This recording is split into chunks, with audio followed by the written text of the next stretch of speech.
E longe desse mistério nos afastar dele, ao contrário, nos fascina e nos aproxima dele e nos atrai a ele.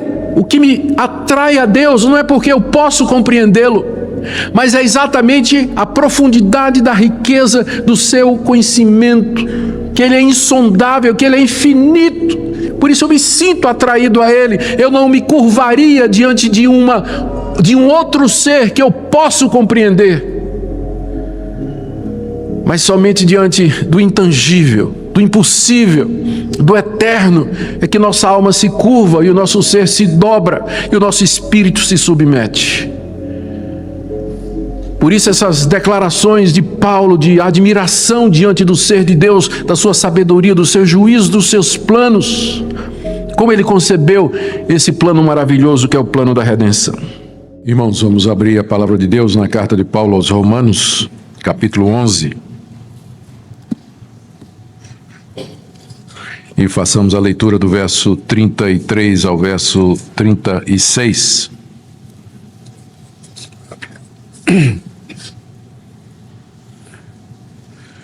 Romanos, capítulo 11, do verso 33 a 36. Ouçamos o que escreveu o apóstolo Paulo. Ô profundidade da riqueza, tanto da sabedoria como do conhecimento de Deus! Quão insondáveis são os seus juízos e quão inescrutáveis os seus caminhos! Quem, pois, conheceu a mente do Senhor? Ou quem foi o seu conselheiro? Ou quem primeiro deu a ele para que lhe venha a ser restituído? Porque dele, e por meio dele, e para ele, são todas as coisas. A ele, pois, a glória eternamente. Amém. Senhor, como nós acabamos de cantar, pedimos que o Teu Santo Espírito venha sobre nós com poder para iluminar a nossa mente e o nosso coração, para nos encher e nos transbordar do Evangelho de Cristo. Pedimos que cada pessoa nessa noite, ó Deus, seja tocada por Ti, pela Tua palavra, pelos cânticos, por todos esses momentos de exercícios espirituais que acabamos de Te oferecer. Ó Deus, dê que nós saiamos renovados, fortalecidos em Ti, com coração cheio de alegria e gozo por termos estado na Tua presença. Em nome de Jesus. Amém. Queridos, nós chegamos ao final da primeira grande parte da carta aos Romanos. A carta aos Romanos geralmente é dividida em dois blocos. No primeiro bloco, que compreende o capítulo 1 até o capítulo 11, o apóstolo Paulo faz uma exposição do evangelho que ele prega. Nós chamamos esse bloco de a parte doutrinária da carta aos Romanos. Depois do capítulo 12 até o 16, final, Paulo desenvolve as aplicações e as consequências práticas do evangelho que ele expôs nos 11 primeiros capítulos. Essa segunda parte, então, nós chamamos da parte prática da carta aos Romanos. Paulo segue essa mesma disposição em todas as outras cartas que ele escreveu, Efésios, Colossenses, Filipenses e assim por diante. É importante notar que quando a gente diz que do capítulo 1 até o 11 o que nós temos é doutrina, não quer dizer que também não tem prática. Da mesma forma, quando nós dizemos que do 12 até o 16 nós temos prática, isso não quer dizer que também não tem doutrina. Porque a gente não pode separar as duas coisas.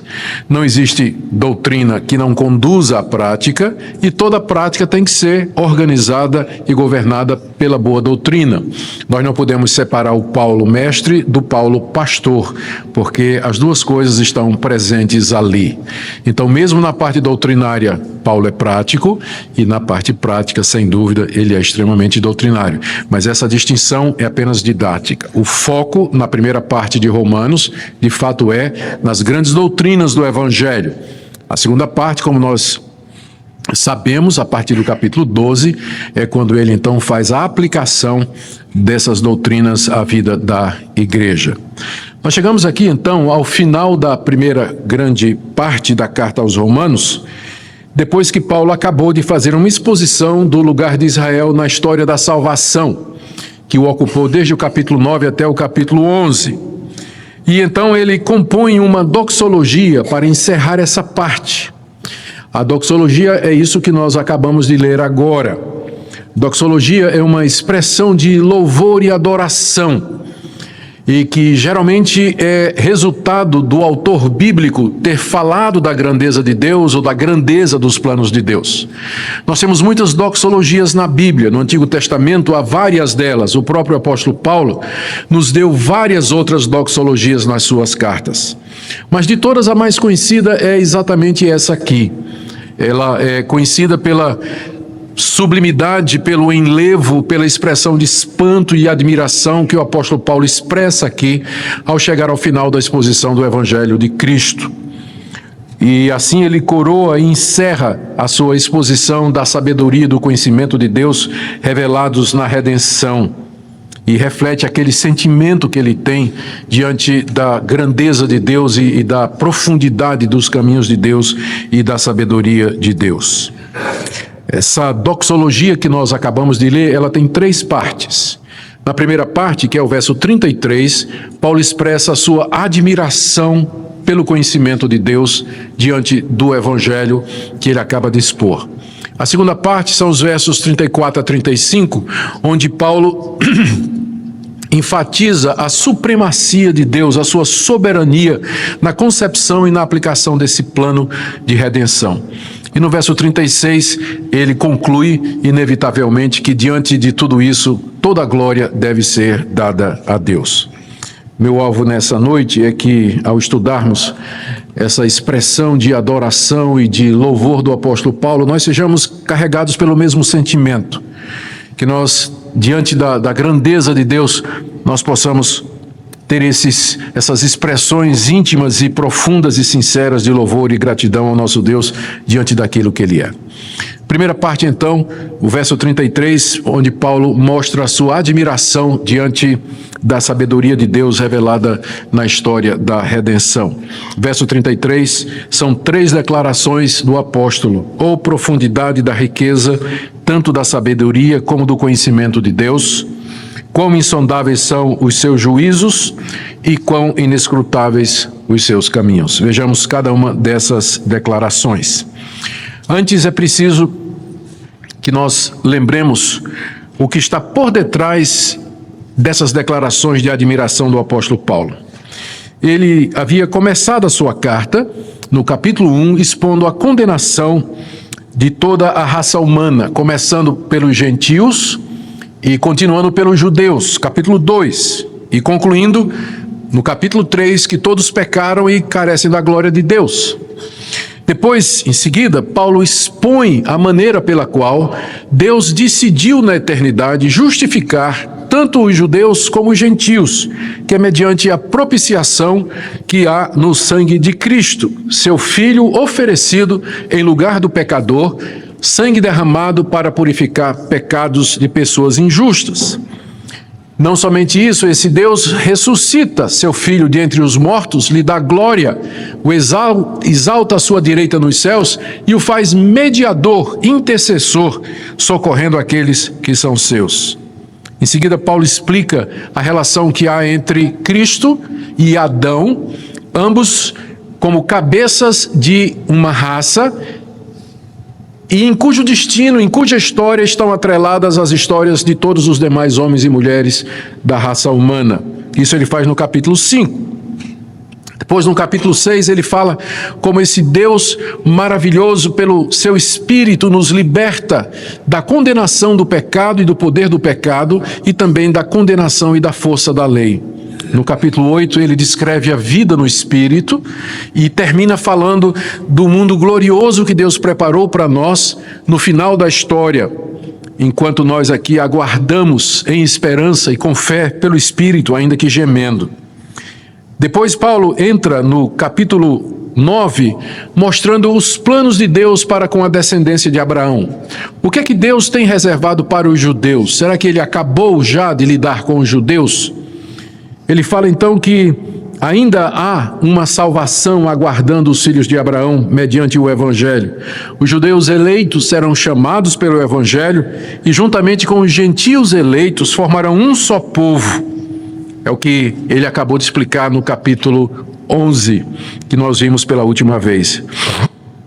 Então, diante da grandiosidade desse plano, diante da profundidade, da complexidade desse projeto de Deus elaborado na eternidade, Paulo então prorrompe em declarações de admiração, de adoração e louvor, que são essas que nós vamos ver agora.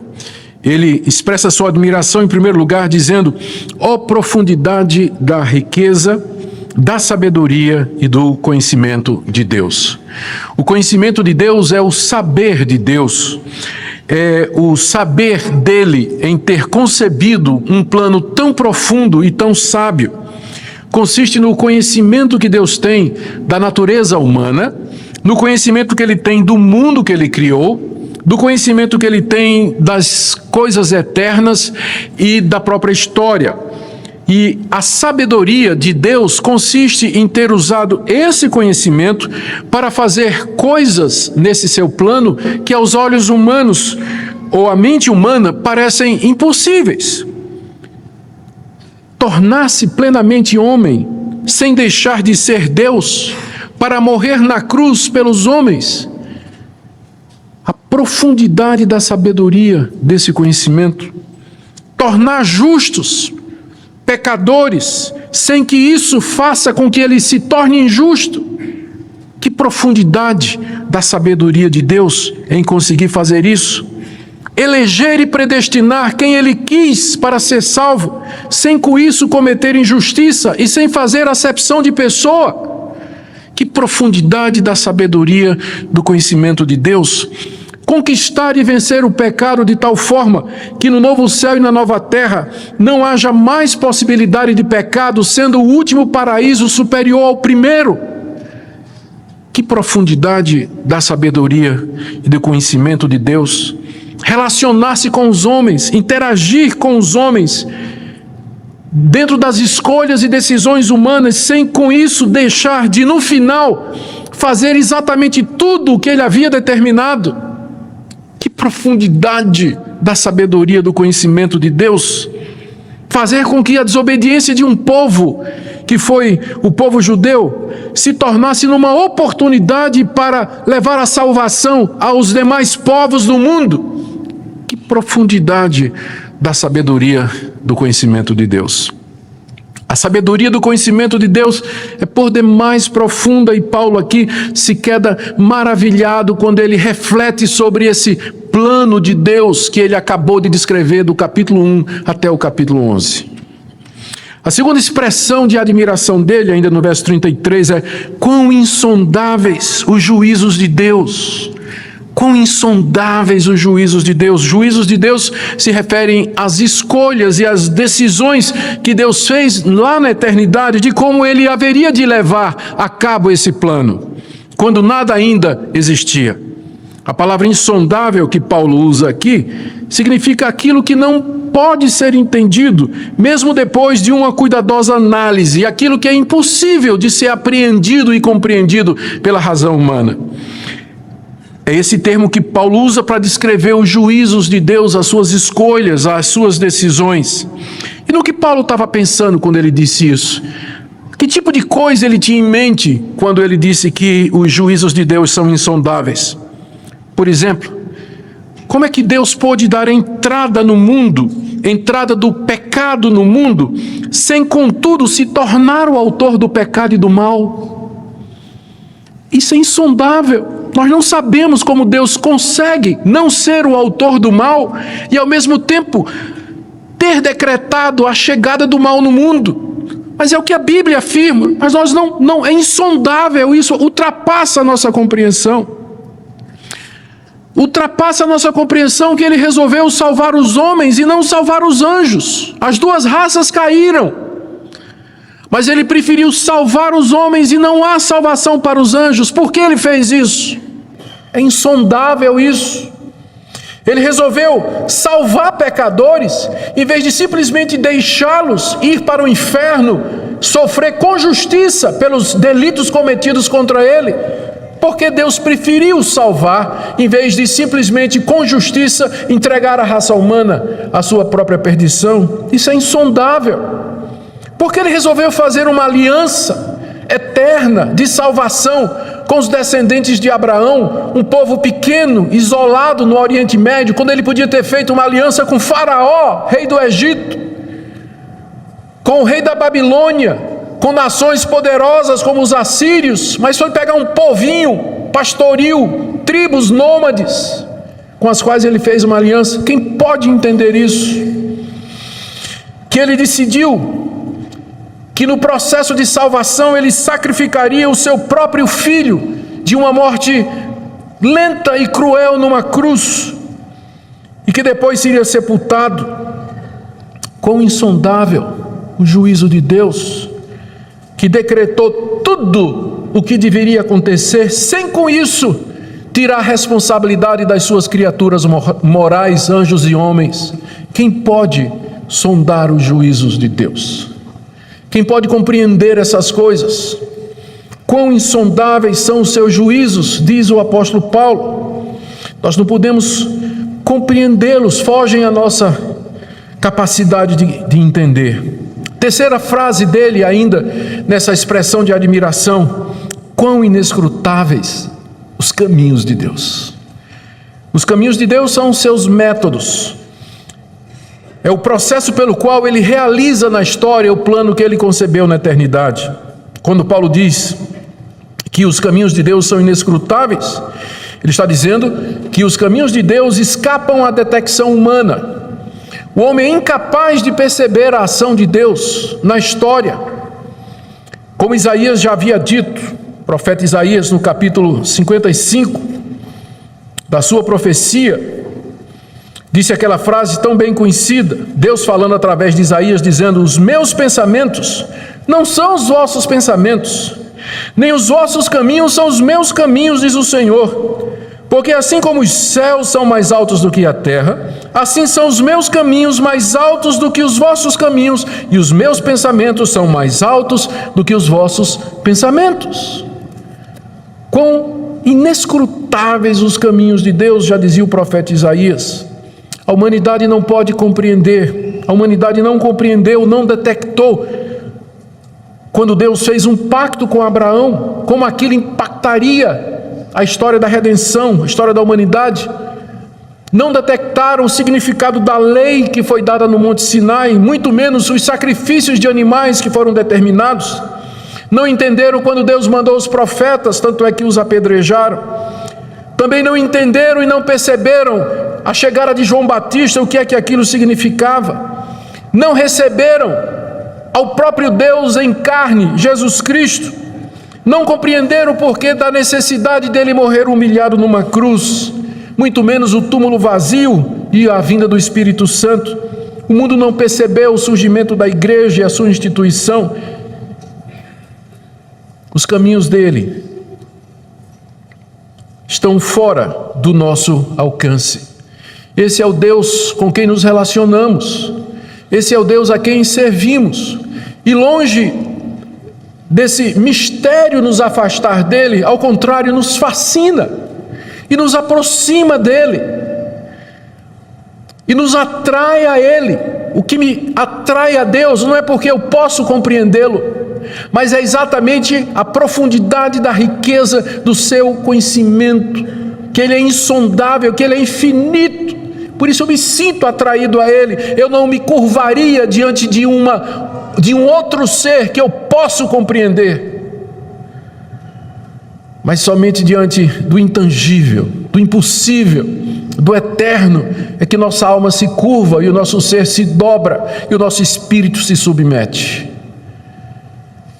Por isso essas declarações de Paulo de admiração diante do ser de Deus, da sua sabedoria, do seu juízo, dos seus planos, como ele concebeu esse plano maravilhoso que é o plano da redenção. A segunda parte da doxologia, que está nos versos 34 e 35, trata do reconhecimento que Paulo faz da supremacia de Deus na elaboração desse plano. Esse plano sábio, majestoso, inesperado, profundo, aponta para a plena, completa e total soberania de Deus. Nada disso foi feito com a participação do homem. Não. o homem nada participou, quer na sua concepção, quer na sua implementação. E diante disso, então, Paulo faz 3 perguntas, que estão nos versos 34 e 35. 2 delas baseadas no profeta Isaías e a terceira baseada no livro de Jó. As 2 primeiras perguntas estão baseadas em Isaías capítulo 40, versos 12 em diante, quando Deus, falando através de Isaías, pergunta: quem guiou o Espírito do Senhor? Ou como seu conselheiro o ensinou? Com quem tomou ele conselho, para que lhe desse compreensão? Quem o instruiu na vereda do juízo, e lhe ensinou sabedoria, e lhe mostrou o caminho do entendimento? Deus, falando através do profeta Isaías, pergunta ao povo de Israel: quem é que me guiou? Quem é que me deu conselho? Quem é que me orientou a fazer todas estas coisas? Não foi a minha própria mão que fez tudo isso? Deus está se comparando e mostrando a sua superioridade aos falsos deuses que o seu povo adorava naquela época. Paulo usa a expressão de Isaías e pergunta aos seus leitores. Ele pergunta aos seus leitores: por quê? Primeiro, quem conheceu a mente do Senhor? Que é a mesma expressão de Isaías. Quem é que conheceu a mente do Senhor? A mente do Senhor é a maneira do Senhor pensar. É como Deus pensa, é como Ele raciocina. Quem é que conheceu isso? Quem é que conhece o coração de Deus, os desígnios e os intentos de Deus? Pergunta Paulo, seguindo a pergunta de Isaías: quem conheceu, ou como diz a NVI, quem conhece a mente do Senhor? Quem é que pode entender os pensamentos de Deus, seus propósitos e os seus desígnios?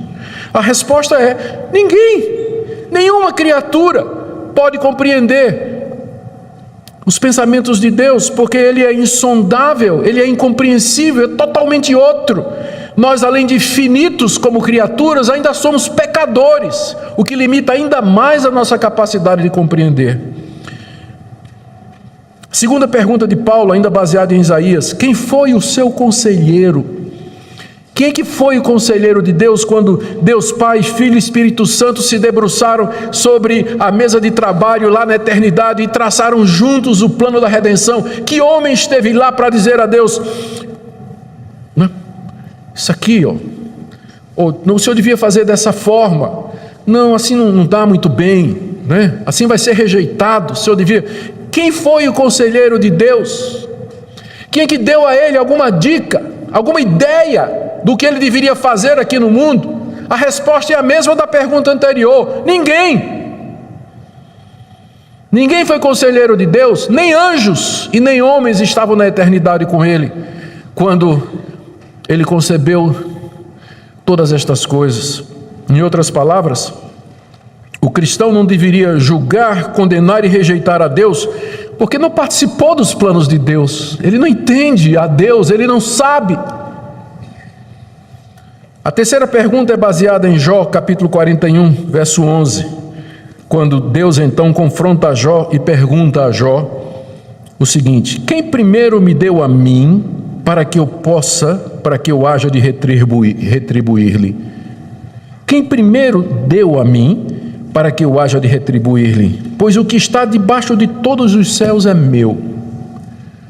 É como se Paulo, usando Jó, perguntasse aos seus leitores: a quem Deus está devendo? Quem é que deu alguma coisa a Deus de forma que Deus se tornou devedor? Ou quem é que fez alguma coisa que merecesse de Deus uma retribuição, algum favor ou algum reconhecimento? Que criatura consegue dar a Deus alguma coisa que coloca Deus em seu débito? A quem Deus deve? Deus não deve nada a ninguém. Quem é que primeiro deu a ele para que ele fique na obrigação de dar alguma coisa a alguém? A resposta é a mesma das perguntas anteriores: ninguém. Deus não é devedor de ninguém. Ele faz o que Ele quer porque Ele quer, e não porque Ele está em dívida com você ou com qualquer outro componente da raça humana. Foi Ele que colocou tudo em movimento, exclusivamente pela sua sabedoria e pelo seu poder criador. Tudo pertence a Ele. E isso leva inevitavelmente à terceira parte da doxologia, parte final, quando Paulo então conclui que se é assim, a glória tem que ser de Deus, não pode ser humana. Deus não vai dividir a sua glória com ninguém diante de tudo isso. Verso 36, porque dele e por meio dele e para ele são todas as coisas, a ele, pois, a glória eternamente. Amém.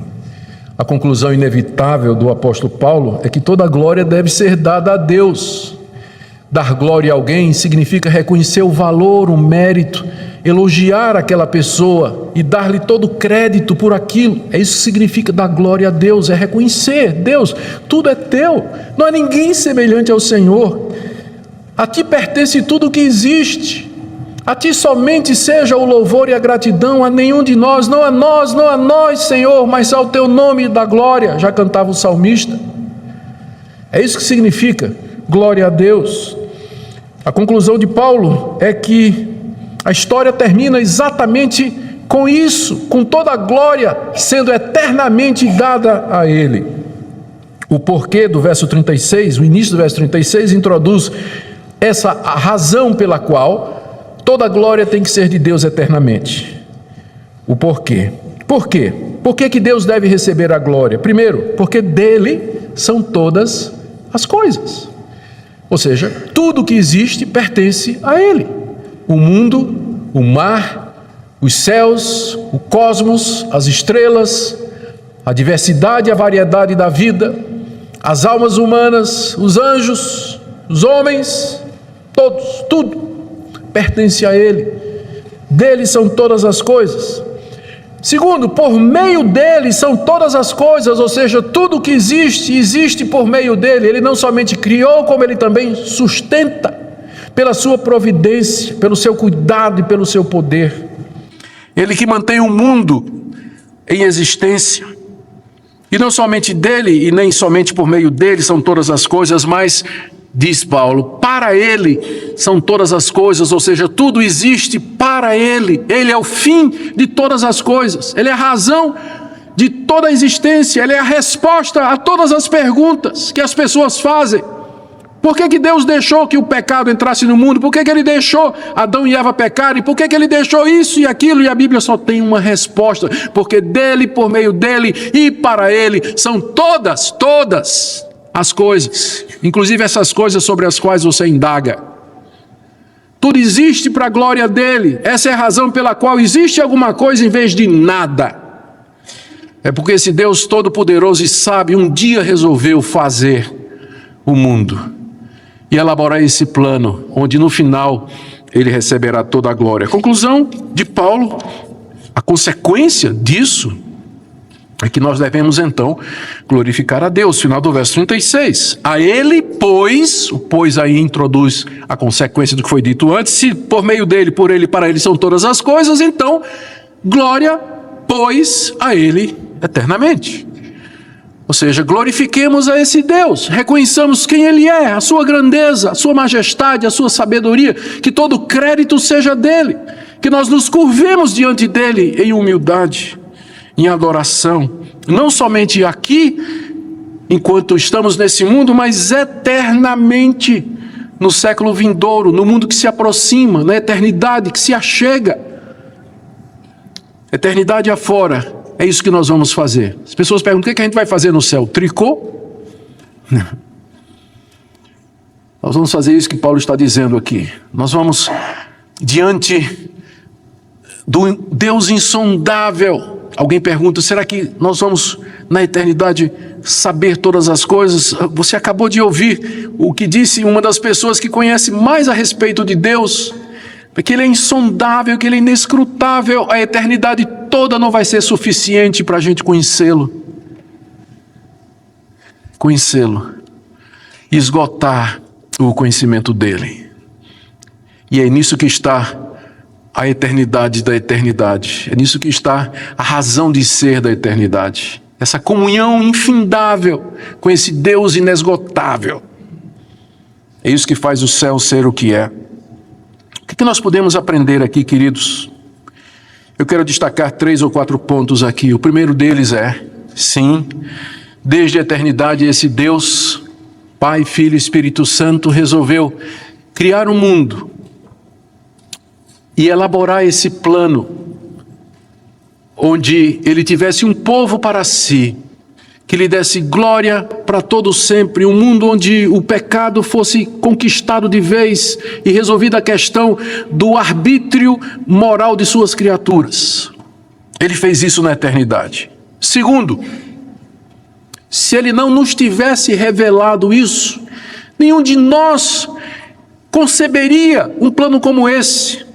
Nenhum de nós reconheceria a sua ação na história. Nenhum homem seria capaz de imaginar partes desse plano e a maneira como ele foi implementado, o que é uma das evidências claras da origem divina do Evangelho. Homem algum poderia ter concebido isso. Terceira coisa, esse Deus bondosamente nos revelou esse plano. E essa revelação nos foi dada pelos profetas e pelos apóstolos, que foram levantados por Deus para escrever a Escritura. E nesse livro, inspirado por Deus, Ele registrou esse plano, Ele revelou o seu propósito, Ele manifestou o seu beneplácito de fazer convergir em Cristo todas as coisas na plenitude dos tempos, como Paulo diz lá em Efésios capítulo 1. É na Bíblia que nós conhecemos o mistério da sua vontade, é nas Escrituras que nós conhecemos as partes desse plano, é no Espírito Santo que nós percebemos os seus métodos, os seus caminhos, os seus desígnios. Mas ainda assim, ainda que esse Deus nos tenha revelado na Escritura esse plano tão grandioso, muita coisa permanece misteriosa e insondável. Muita coisa permanece inescrutável.